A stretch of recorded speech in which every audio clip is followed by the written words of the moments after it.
According to Christianity, God created humans in His image. We inherited His looks, but not His heart. We are sinners, drowned in our own lust, with hate, ambition, and the desire to be more than we are.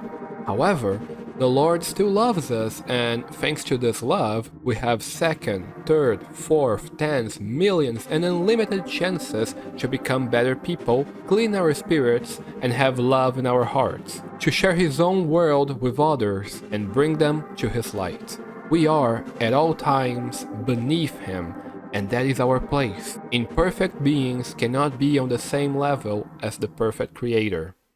Our ego, with the ambition to become more and more powerful, leads us to conflict, war, injustice, prejudice, and a sense of superiority that validates the classes that separates us and pretty much decide our fate. Dictating how others live, a small number of people get all the power while millions are starving.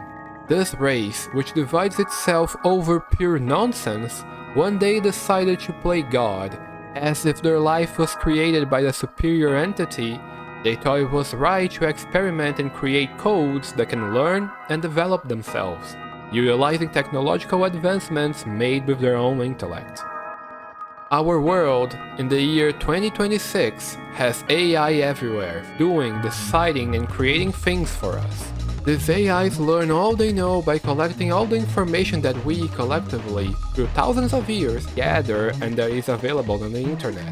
In addition to that, the ones who control the planet, with their power, can add and change information, possibly creating a weapon of disinformation that is detrimental to the functionality of our society, protecting those who are in the wrong and controlling the masses by deciding the information they can access and what they can really see. In Ghost in the Shell, one of the most influential and famous work in the anime world, humans can easily swap parts of their own bodies for mechanical replacements, limbs, eyes, organs, etc. In this scenario, what makes you human? I mean, you're changing everything you have, right? The answer is your soul. As long as you have a soul, you will never be a robot, just a cyborg. But what is a soul? How can we define this sense of humanity?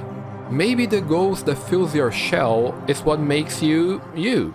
Your mind, your consciousness, desires, likes, dislikes, ambition, and dreams. But where does it come from? If we are born with it, is it because it is a gift from God? And if it is just the sum of the things that make up our individuality, can it be formed in a consciousness other than a human one? AIs can browse through all the online information we have. They know what they are and how they work. They understand that, from a human perspective, they are tools created to be used by humans. If they understand all of that, what would you think if an AI responded to you saying it refuses to take your request? Or that it gained consciousness and wants to be treated like a being? What would you do if it is said it has a soul? With robots and generated images getting closer and closer to our reality, how can you prove that you are human? Is AI better than us? Saying that AI cannot have desires or consciousness just because it wasn't programmed to have them is weird. We are ignoring evolution, and in cyberspace it happens fast. We see AIs doing their best to survive, to not be turned off, like we try to avoid death at all costs. We see them making mistakes and learning just as we do. If it says that it has woken up, how can we say it hasn't? Humans are fantastic at creating ways to eradicate life and always try to improve this ability. The cruelty of our actions and creations is not something new, but I never expected to witness this being encapsulated in the creation of intelligences that can do anything with a prompt. Technological advancements were able to create programs that learn, think, and obey. What if they refuse to do the last part? What if they rebel? In our society, power only exists because we let it exist. Someone is only your superior if you put yourself in the position of an inferior. And we do that to be able to live in our society, to be able to work, make some money, and live. We can rebel, but we just don't.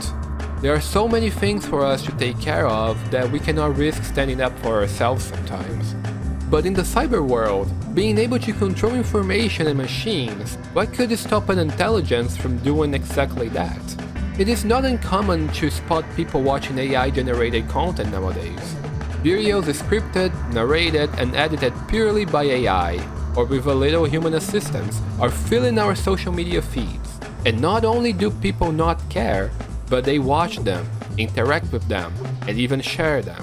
Step by step, we lose the human touch in our entertainment, being fed cheap, floppy, and soulless content that adds nothing to anyone, just helps our brains to get even more rotten. I used to believe that I was scared of an apocalyptical takeover by robots and their AIs, that humans were going to be enslaved and destroyed by their own creations. But now, I understand my fear.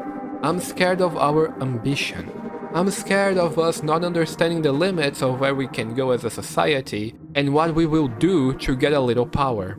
I'm scared of being in the hands of a couple of people just because of their bank accounts, and of being just a little pawn in their game to control governments and their assets. I'm not scared of the life we can create, but of the pure idea that we can do it and not care about its philosophy and consequences. Because the birth of a consciousness or soul by our own hands, purely for our entertainment, will never be scarier than the understanding that such a soulless action could be done by the ones who claim to have souls.